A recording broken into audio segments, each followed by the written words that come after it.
All right, we're headed down to Chicago right now. It's me and Monique. Show yourself. All right, and then right now I'm going to get some gas and bringing along 2 friends with us. We're gonna head down to the Field Museum first to start it off. Then we might go to another museum or Millennium Park, and then we're gonna grab something to eat to end the day in Chicago. All right, so we're gonna take Elmhurst Road, get onto I-90 towards 55. We're gonna get merge into 55, and then we're gonna take 55 down to Lakeshore Drive and take Lakeshore Drive to the Field Museum. All right, I'm about to pay a toll right now. It says cars $150. Earlier, before we left, I tanked up $30. Got me a half tank, so hopefully that'll be enough for today. Okay, we're about to go into the Field Museum. We just arrived, and to get in, it's free because we have a special card that my mom gave me, and it's free admission for me and a friend.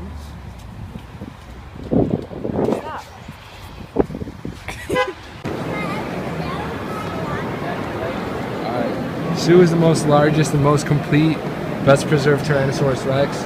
She's 42 feet long, 13 feet tall at the hip, and weighs 7 tons. While we're at the museum, we found that the museum had ionic columns. We're watching a video on conserving the Earth's forests and tropics right now. These credits are bought by companies who want to reduce their carbon footprint. The money goes back to support programs that maintain cordatas and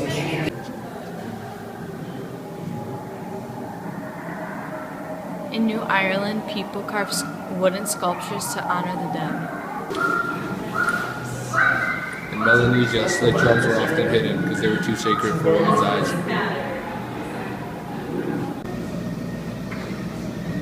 This is called the Harsh Paradise. It's a small island in a vulnerable place.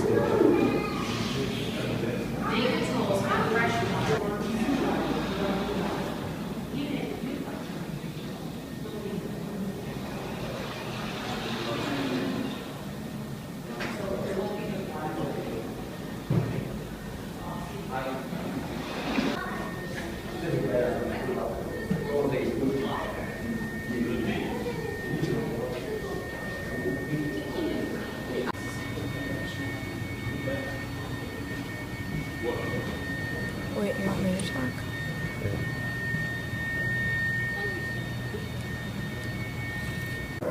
Alright, this carbon meeting house was built in 1881 at Tokumaru Bay in New Zealand.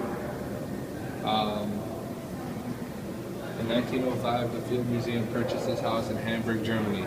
Since 1986, the museum has partnered with the descendants of the house original builders in New Zealand, so it could be used for community meetings, public events, weddings, and other gatherings. This is a Maori greenstone, and you're supposed to touch it for good luck. And they use this to carve sacred art with. This is a display house, and what they do is they build these people for memorials for the dead people. This is the Tibetan Buddhist temple bell. The Chinese artisan Li Yangchen cast this bell in the 27th year of the Emperor Huilong's reign, which was in 1762. The bell once hung in the Tibetan Buddhist temple in Gansu province in northwestern China.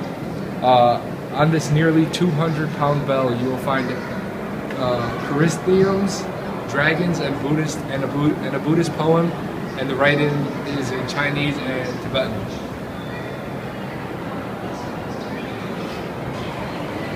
This is a view of Sue. You could actually see how big she really is.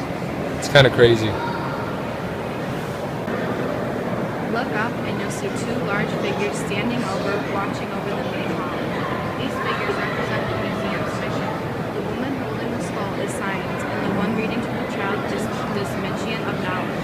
Figures representing research and record occupy the 2 corners at that far end of the hall.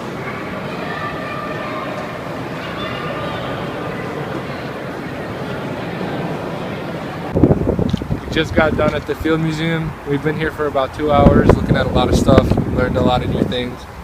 Now we're gonna head over to the Shed Aquarium, see what we can see there, learn a couple more things, and then we're gonna end the day by getting something to eat.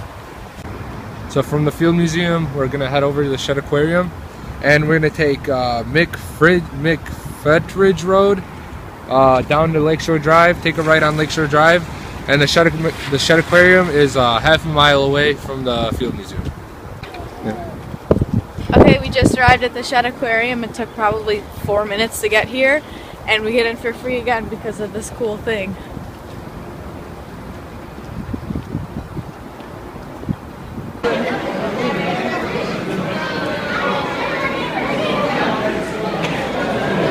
What can you tell me about this fish, Monique? These are called the kafui pike, and you can find them in Western Africa only, in lakes and rivers. Lakes and rivers? Yeah.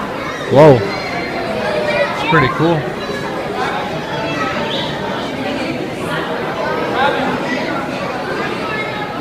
So over here it shows us Southeast Asian streams. Then it takes us to Central and South America, piranhas.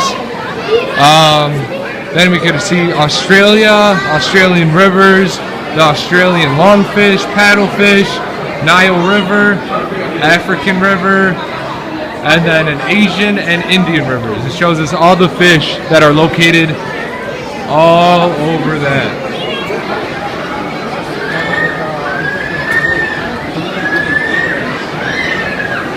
So these are the seahorses. The male seahorses are the ones that carry the babies, not the females, if you guys didn't know that. So right now we're in the Caribbean Reef exhibit, and Monique over here found a cool sign. This is Deadeye. It's an Atlantic tarpon, and it lived in the Shed Aquarium from 1935 until 1998. Many of the years she lived here in the Caribbean Reef itself, and this is the Caribbean Reef over here. It's like a huge circle, and it goes all around the middle of the Shed Aquarium. She held the longest record for her species in a public display facility. So as you can see, there's a lot of people, but anyway, this is the Amazon exhibit.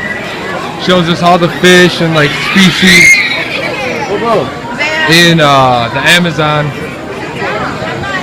It's actually really interesting, really cool. Okay, we're leaving the Shed Aquarium now. We're here for about an hour and a half. Really packed today. I don't know why, but we're gonna go find some place to eat. We still don't know where we're gonna go yet. So we're on our way back from downtown right now. We can't find any place to eat, so we decided we're gonna go eat at Gene and Jude's and hot dogs. We're gonna go take 290 from downtown, and we're gonna get off on Illinois Route 171. Go. Just made it to Gene and Jude's. Took about half an hour to get here from there, from downtown.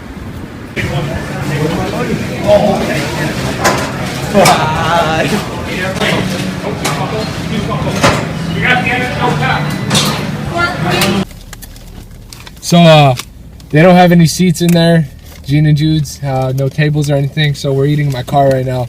I got 2 hot dogs with everything on it, with mustard, relish, onions, and spore peppers. And I got 1 plain. Yeah, and these hot dogs at Gene and Jude's, let me show you. Comes with fries on top, always, every time. That's just how they do it.